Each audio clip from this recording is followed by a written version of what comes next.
कंजूस सास की कंजूस बहू की रसोई। रोज की तरह सीता आज भी किचन में खाना बना रही थी। उसने भिंडी और टमाटर काटे, तब तक उसकी सास किचन में आती है और कहती है, सीता बहू, तुमने आज सब्जी बनाने के लिए थोड़ा ज्यादा ही भिंडी काट ली है। आधी भिंडी को उठाकर फ्रिज में रख दो, इसकी सुबह सब्जी बना लेना। आखिर हम हैं ही कितने लोग, 4 लोगों में थोड़ी सी सब्जी तो लगती है।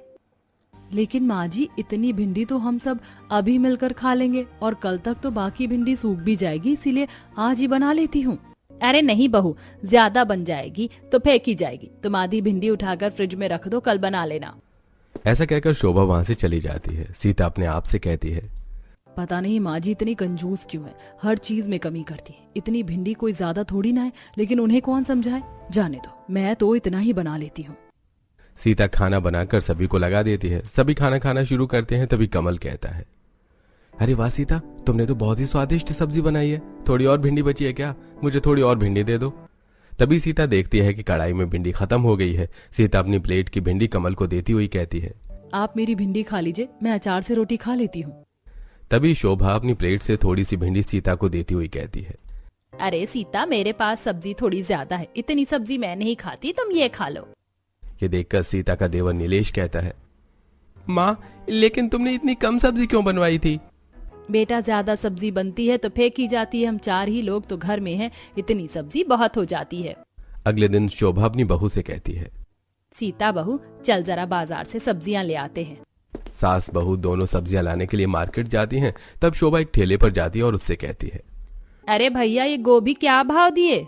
100 रुपए किलो है माँ जी। अरे बाप रे, इतनी महंगी। अच्छा, ये शिमला क्या भाव है? माँ जी, ये 70 रुपए किलो है, बताओ कितनी तोल दूं? नहीं नहीं भैया, तुम ये रहने दो। सस्ती सब्जियां कौन सी हैं ये बताओ। माँ जी, ये गिलकी, तोरी, बरबटी, ये सस्ती सब्जियां हैं, सभी 1-1 किलो कर दूं? अरे नहीं नहीं, मुझे पूरी बारात को खिलाना है क्या? तुम तो 1-1 पाव तोल दो बस। तभी सीता कहती है, माँ जी, पिछली बार भी तो आप यही सब्जियां ले गई थी। ये सब्जियां खा खा कर तो हम बोर हो गए। थोड़ी महंगी सब्जियां ले लेते हैं ना। अरे नहीं नहीं बहू, ये गिलकी, तोरी, भिंडी, ये सारी सब्जियां बहुत फायदेमंद होती हैं और फायदेमंद होने के साथ साथ सस्ती भी हैं। तो फिर क्यों महंगी सब्जियां लेना। वे लोग सब्जियां लेकर घर आ जाते हैं। अगले दिन सुबह सीता कोमल का टिफिन तैयार कर रही थी। कोमल अपनी माँ के पास आती है और कहती है, माँ, आज तुमने मेरे टिफिन में क्या बनाया है? बेटा, आज मैंने तोरी की सब्जी बनाई है। ओह माँ, रोज रोज भिंडी, गिलकी, तोरी खा खा कर मैं बोर हो गई। मेरी सभी फ्रेंड अच्छा अच्छा खाना लाते हैं और आप कुछ भी अच्छा नहीं बनाती। आज तो मैं बिल्कुल भी तोरी की सब्जी नहीं ले जाऊंगी, मुझे कुछ अच्छा बना कर दो। कोमल, आज तो तुम यही ले जाओ, फिर कभी मैं तुम्हारे लिए कुछ अच्छा बना दूंगी। माँ, आप हमेशा ही ऐसा कहती हो, लेकिन कुछ अच्छा नहीं बनाती। आज तो आपको मेरे लिए कुछ अच्छा बनाना ही होगा। कोमल, कहा ना फिर कभी बना दूंगी, तुम्हें समझ नहीं आती है? आजकल तुम बहुत जिद्दी हो गई हो। तभी नीलेश वहां आता है और अपनी भतीजी की बात सुनकर कहता है, भाभी, आप कोमल को क्यों डांट रही हो? कोमल बिल्कुल सही कहती है। आज तो मुझे भी हलवा खाना है। आप ऐसा करो, हमारे लिए सूजी का हलवा बना दो। देवर जी, आपको तो पता ही है कि माँ जी। भाभी, माँ से कहना कि मैंने कहा है। ये आज तो मैं सूजी का हलवा लेकर स्कूल जाऊंगी। ठीक है कोमल, तुम तैयार हो जाओ, तब तक मैं सूजी का हलवा बना देती हूँ। अब सीता अपनी सास के पास जाती है और कहती है, माँ जी, कोमल जिद कर रही है कि आज उसे टिफिन में सूजी का हलवा ले जाना है और नीलेश को भी हलवा खाना है। तो अगर आप मुझे सूजी, घी और मेवे दे देंगी तो मैं उनके लिए हलवा बना दूंगी। ठीक है बहू, चल मैं तुझे सूजी और घी दे देती हूँ। शोभा किचन में आती है और किचन में रखी हुई लकड़ी की अलमारी का ताला खोलती है और उसमें से थोड़ी सी सूजी, शक्कर और थोड़े से ड्राई फ्रूट्स और थोड़ा सा घी निकाल कर सीता को देती है। सीता थोड़े से ड्राई फ्रूट्स और थोड़ा सा घी देखकर कहती है, माँ जी, थोड़े ड्राई फ्रूट्स और थोड़ा घी और दे दीजिए, तभी तो हलवा स्वादिष्ट बनेगा। अरे नहीं बेटा, ज्यादा ड्राई फ्रूट्स और ज्यादा घी से हलवा थोड़ी ना अच्छा बनता है। तुम इतना ही डालकर हलवा बना लो। जब सास वहां से चली जाती है तब सीता अपने आप से कहती है, अजीब है माँ जी भी, हर चीज को ताले में रखती हैं और चाबी मुझे देती ही नहीं। इतनी कम चीजों में कोई अच्छा हलवा कैसे बना सकता है? जरूरत से ज्यादा ही कंजूस है माँ जी। अब सीता उतना ही ड्राई फ्रूट डालकर हलवा बना देती है और अपनी बेटी को टिफिन में रखकर हलवा दे देती है। फिर वो अपनी सास, अपने पति और देवर को भी हलवा खाने के लिए देती है। कमल हलवा खाकर कहता है, ये क्या सीता, हलवे में तो घी और ड्राई फ्रूट्स है ही नहीं। अगर तुम हलवा बना ही रही थी तो सारी चीजें तो पर्याप्त डालना था कम से कम। वो मैं क्या करती, माँ जी नहीं तो। अरे अरे बेटा, ज्यादा घी और ज्यादा ड्राई फ्रूट नहीं खाना चाहिए, इसीलिए मैंने घी और ड्राई फ्रूट्स कम ही डलवाए। अब तू ज्यादा नखरे मत करो, चुपचाप से हलवा खा ले, फिर हमें खाना भी तो खाना है। ऐसा कहकर शोभा अपने बेटे की बात काट देती है। शोभा अक्सर रसोई की छोटी छोटी चीजों में कंजूसी किया करती थी और जरूरत की सारी चीज उठाकर अपनी लकड़ी की अलमारी में रखकर ताला लगा दिया करती थी। बेचारी सीता को छोटी छोटी सी चीज अपनी सास से मांगना पड़ता था। एक दिन सीता बर्तन धो रही थी कि तभी साबुन खत्म हो गया। सीता अपनी सास के पास आई और बोली, माँ जी साबुन खत्म हो गया है। अरे बेटा, अभी 4 दिन पहले ही तो तुझे साबुन निकाल कर दिया था अलमारी से, थोड़ा संभाल कर चलाया कर। अच्छा रुक बेटा, मैं अभी साबुन निकाल कर दे देती हूँ। शोभा किचन में आती है और अपनी लकड़ी की अलमारी का ताला खोलती है और उसमें से एक साबुन निकालकर सीता को देती हुई कहती है, बेटा साबुन थोड़ा कम लगाया कर, 2 पैसे बचेंगे तो हमारे ही काम आएंगे। ऐसा कहकर शोभा वहां से चली जाती है। सीता मन में बड़बड़ाते हुए कहती है, माँ जी को हर चीज का हिसाब देना पड़ता है, हर चीज तो वह ताले में रख लेती है, उनसे मांग मांग कर काम चलाना पड़ता है। आज मुझे कमल से बात करनी ही होगी। फिर रात में जब कमल कमरे में आता है तब सीता कमल से कहती है, कमल, मुझे समझ नहीं आता कि माँ जी इतनी कंजूसी क्यों करती हैं। एक तो वो हर चीज को अपनी अलमारी में रख देती हैं और फिर खत्म होने पर थोड़ी थोड़ी सी निकाल कर देती हैं। मुझे हर बार माँ जी से ऐसी छोटी छोटी सी चीज मांगना अच्छा नहीं लगता। सीता, तुम्हें तो पता है कि मेरी और नीलेश की छोटी सी नौकरी है। माँ उसी पैसे से पूरा घर चलाती हैं, इसलिए उन्हें थोड़ा हिसाब से चलना पड़ता है। देखो, तुम इतनी चिंता क्यों करती हो? जो चाहिए वो मांग लिया करो। अच्छा, तुम्हें पूरी खाना है ना? कल मैं माँ से कह दूंगा कि वो खाने में पूरी और छोले बनवा ले। अब तो खुश? अगले दिन कमल अपनी माँ से कहता है, माँ आज मेरा छोले पूरी खाने का मन कर रहा है, तो प्लीज तुम रात के खाने में छोले पूरी बनवा लेना। ठीक है बेटा, बनवा लूंगी। शाम होते ही शोभा किचन में जाती है और अपनी लकड़ी की अलमारी का ताला खोलकर उसमें से थोड़े छोले और तेल निकाल कर देती है और सीता से कहती है, सीता बहू, आज तू छोले और पूरी बना लेना, लेकिन हाँ, छोले में तेल कम ही डालना और पूरी भी ज्यादा मत बनाना। कमल और नीलेश के लिए 4-4 पूरियां बना देना और हम लोग तो एक एक खाकर ही काम चला लेंगे। अपनी सास की बात सुनकर सीता बहुत गुस्सा होती है, लेकिन कुछ नहीं कहती। शाम को वो सभी को छोले पूरी लगाती है। सभी लोग छोले पूरी खाते हैं और तब सीता कहती है, माँ जी, मेरी छोटी बहन शालू की शादी तय हो गई है, उसी की इनविटेशन देने कल मेरे मायके वाले यहाँ आ रहे हैं। ये तो बहुत अच्छी बात है बेटा, तो तुम उनके खाने के लिए खाना बना लेना। माँ जी, मैं यही सोच रही थी कि खाने में वेज पुलाव, रायता, कढ़ी, पूड़ी और 2 प्रकार का मीठा बना लेती हूँ और साथ ही मूंग दाल का हलवा भी।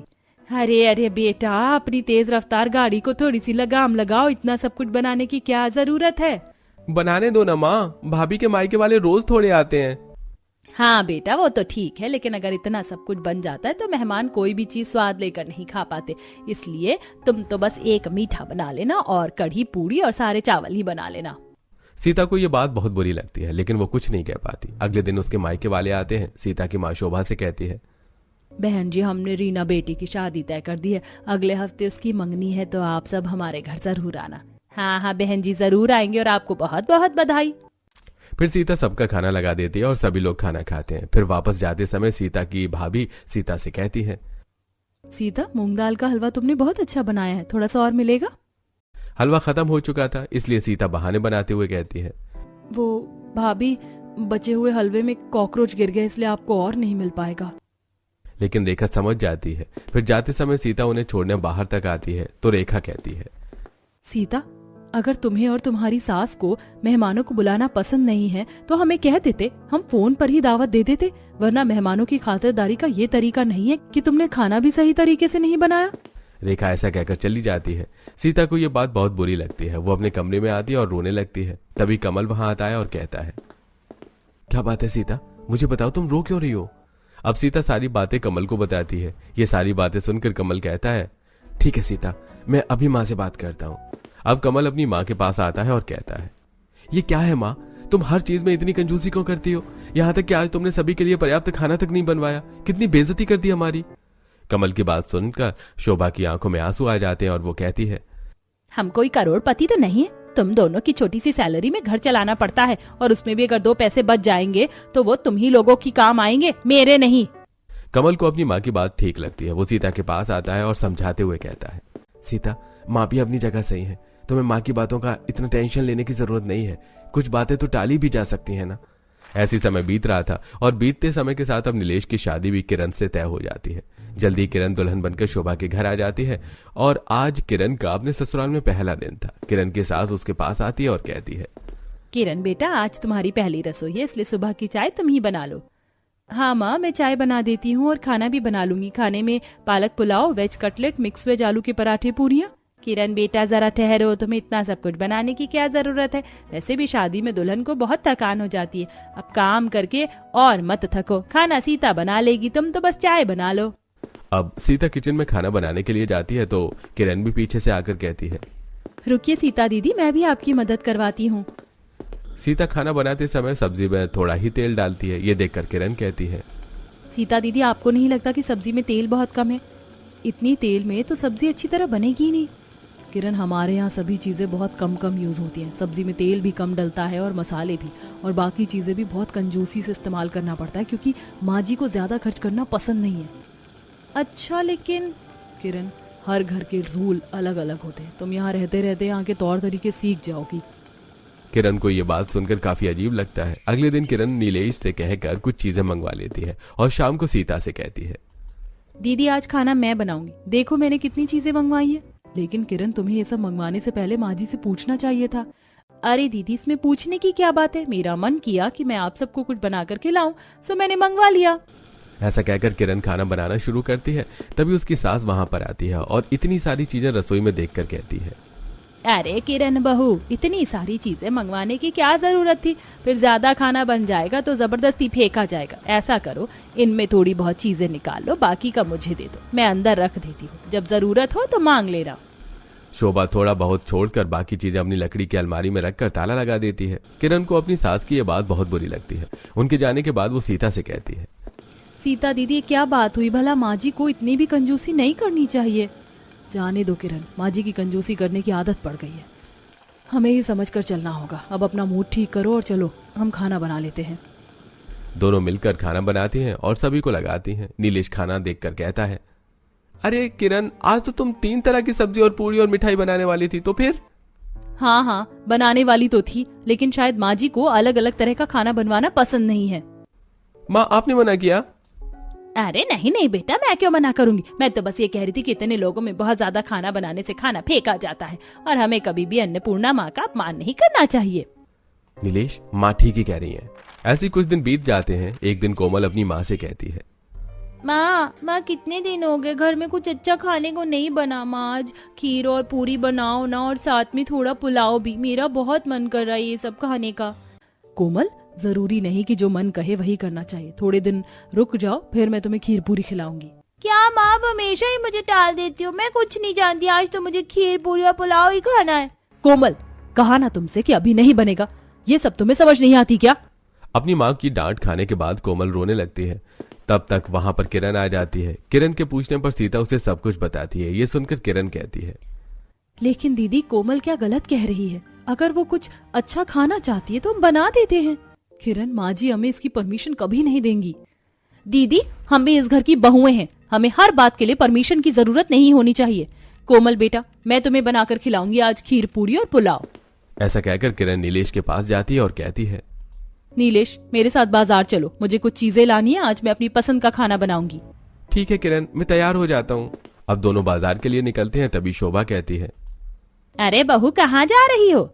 माँ जी, आज मुझे खीर पूरी और पुलाव बनाना है, तो मैं उसी का सामान लेने बाजार जा रही हूँ। लेकिन तुम्हें ये सब क्यों बनाना है? आज कुछ खास है क्या? नहीं माँ जी, अच्छा खाना खाने के लिए खास दिन होना जरूरी नहीं है, बस ऐसे ही मन किया। ठीक है बेटा, लेकिन सामान हिसाब से लाना, ज्यादा मत लाना, ज्यादा खर्च करना अच्छी बात नहीं होती। अब किरण बाजार जाकर अपनी जरूरत की सारी चीजें खरीदती है और घर आकर खाना बनाना शुरू करती है। तभी शोभा वहां आती है और कहती है, किरण बेटा, इतना सब कुछ बनाने की कोई जरूरत नहीं। पिछली बार की तरह इस बार भी तुम कुछ चीजें निकाल कर बाकी सामान मुझे दे दो, मैं अलमारी में रख देती हूँ, जब तुम्हें जरूरत पड़े तब तुम ले लेना। अब किरण बहुत गुस्सा हो जाती है और कहती है, ये क्या बात हुई माँ जी? आप इतनी चीजों के लिए कंजूसी करती हैं, जो मुझे बिल्कुल भी पसंद नहीं है। मैं तो आज खुद बाजार जाकर सारा सामान लेकर आई हूँ ना, तो भी आपको चैन नहीं पड़ा, और इसे भी आप अपनी अलमारी में ठूस देना चाहती हैं। ऐसा साफ साफ बता दीजिए ना कि आप खाना भी ढंग से नहीं खिला सकती हैं। ये सुनकर सीता गुस्सा होते हुए कहती है, किरण, तमीज से बात करो, वो हमारी सासू माँ है। लेकिन दीदी, हमारी सासू माँ को भी ध्यान रखना चाहिए कि हम भी उनकी बहू हैं, नौकरानी नहीं। बस बहुत हो गया किरण, चुप हो जाओ। किरण गुस्सा होकर अपने कमरे में चली जाती है और नीलेश को सारी बातें बताती हुई कहती है, मेरे साथ इतनी कंजूसी नहीं चलेगी। तुम्हें माँ जी से बात करनी ही होगी। बस अब मैं और बर्दाश्त नहीं करूंगी। मैं इस घर की बहू हूँ, नौकरानी नहीं जो सिर्फ काम करने से मतलब रखूं। अरे क्या फायदा मेरी बहू होने का अगर मैं अपनी मर्जी से कुछ बनाकर खा भी नहीं सकती तो। अरे शांत हो जाओ किरण, मैं माँ से बात करता हूँ। नीलेश अपनी माँ के पास आता है और कहता है, ये क्या लगा रखा है माँ आपने? हर बात में इतनी कंजूसी क्यों करती हैं आप? हर चीज को आप क्यों अपनी लकड़ी की अलमारी में उठाकर रख देती हो? फेंक क्यों नहीं देती उस पुरानी अलमारी को उठाकर घर से बाहर? तब शोभा कमल से कहती है, देख रहा है तू बेटा? भैया आप ही समझाइए माँ को, शायद आपकी बात समझ में आ जाए।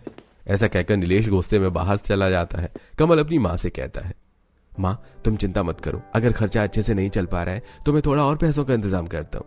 कमल के ऐसा कहते ही शोभा घबरा जाती है और कहती है, नहीं नहीं बेटा, उसकी कोई जरूरत नहीं है, मेरे पास पैसे हैं, मैं देख लूंगी, तू चिंता मत कर। दूसरी तरफ किरण परेशान होकर अपने आप से कहती है, न जाने माँ जी इतना पैसा बचाकर करेंगी क्या? माँ जी को तो सबक सिखाना ही होगा। वो कंजूसी करती है ना, अब मैं उनसे ज्यादा कंजूस बनकर दिखाऊंगी, तब उन्हें पता चलेगा कि कोई कंजूसी करता है तो कैसा लगता है। अगले दिन किरण अपनी सास से कहती है, माँ जी मैं वॉशिंग मशीन में कपड़े धोने जा रही हूँ, अगर आपकी भी साड़ियाँ धोना हो तो मुझे दे दीजिए, मैं धो देती हूँ। मेरी ये चारों साड़ियाँ गंदी हैं, चारों साड़ियाँ धो देना। अब किरण अपनी सास की सारी साड़ियां वॉशिंग मशीन में डालती है और उसमें सर्फ डाले बिना ही उन्हें धो देती है और सुखाकर अपनी सास को ले जाकर देती है। फिर शोभा पहनने के लिए एक साड़ी निकालती है तो देखती है कि साड़ियां साफ नहीं हुई थी। शोभा अपनी बहू किरण को बुलाती है और कहती है, किरण बहू ये क्या तुमने एक ऐसी साड़ियाँ धोई हैं, बिल्कुल भी साफ नहीं है। माँ जी मैंने ये साड़ियाँ बिना सर्फ के धुली हैं। बिना सर्फ के? इसीलिए तो ये साड़ियाँ साफ नहीं हुई, दोबारा धो दो। अरे माँ जी कैसी बातें कर रही हैं आप? कभी कभी साड़ियों को बिना सर्फ के भी धोना चाहिए, इससे पैसे बचेंगे। वैसे भी इतनी गंदी साड़ियाँ तो पहनी जा सकती हैं। किरण ऐसा कहकर वहां से चली जाती है। बेचारी शोभा को गंदी साड़ियां पहननी पड़ती हैं। अगले दिन शोभा अपनी बहू से कहती है, सीता बहू मेरी सहेली आने वाली है तो तुम उसके चाय नाश्ते का प्रबंध कर देना। जी माँ जी। थोड़ी देर बाद शोभा की सहेली आती है। शोभा बैठकर अपनी सहेली से बात करती है। सीता किचन में चाय बनाने जाती है, तभी किरण वहां आती है और कहती है, सीता दीदी आप कोमल का होमवर्क करवा दीजिए, चाय मैं बनाती हूँ। अब किरण दूध में बहुत सारा पानी मिलाकर चाय बना देती है और अपनी सास और उनकी सहेली को ले जाकर दे देती है। वे दोनों चाय पी लेती हैं। शोभा की सहेली के जाने के बाद शोभा किरण को बुलाकर कहती है, किरण बहू तुमने इतना पानी डालकर चाय क्यों बनाई थी? तुम्हें पता होना चाहिए कि मेहमानों को इस तरह की चाय नहीं पिलाते। अरे माँ जी मैंने तो ऐसा करके दूध के पैसे बचाए हैं, और अगर मेहमानों को ऐसी चाय पसंद नहीं आती और वो दोबारा नहीं आएंगे तो ये तो और अच्छी बात है। कम से कम इससे हमारे नाश्ता और चाय का खर्चा तो बचेगा।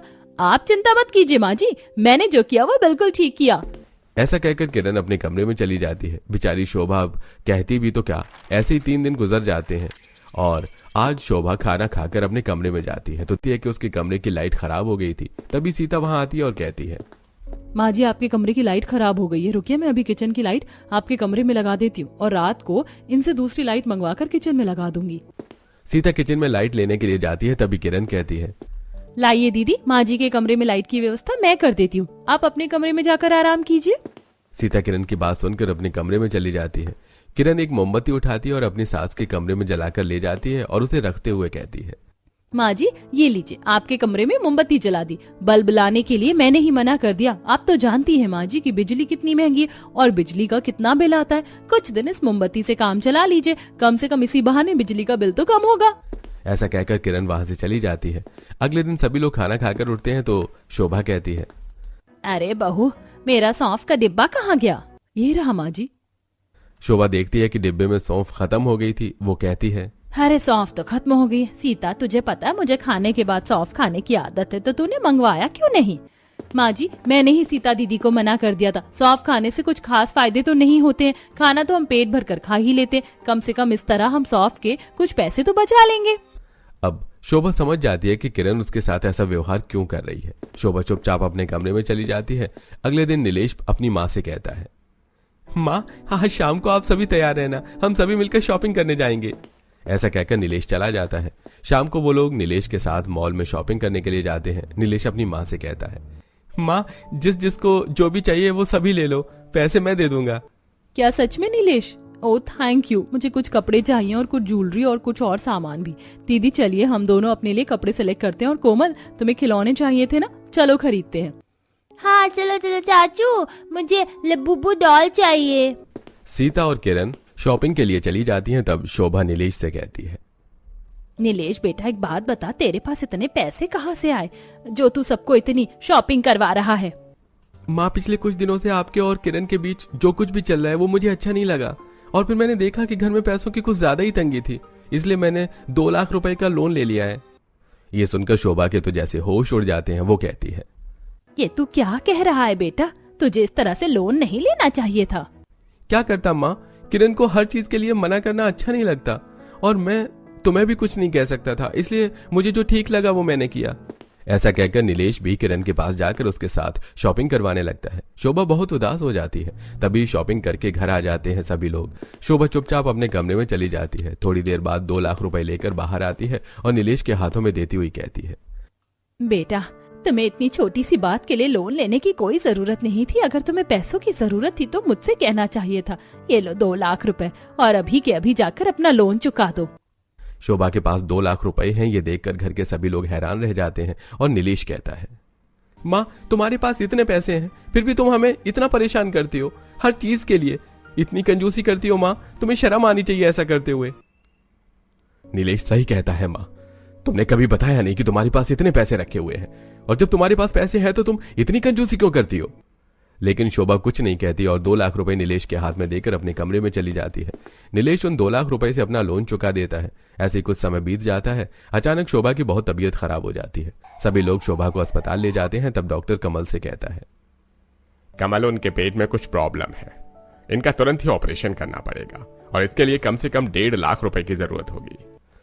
शोभा भी डॉक्टर की ये बात सुन लेती है और अपने मन में सोचती है, मैंने हमेशा ही अपनी बहू बेटों के साथ कंजूसी की है, इसीलिए शायद वो मेरा इलाज भी नहीं करवाएंगे।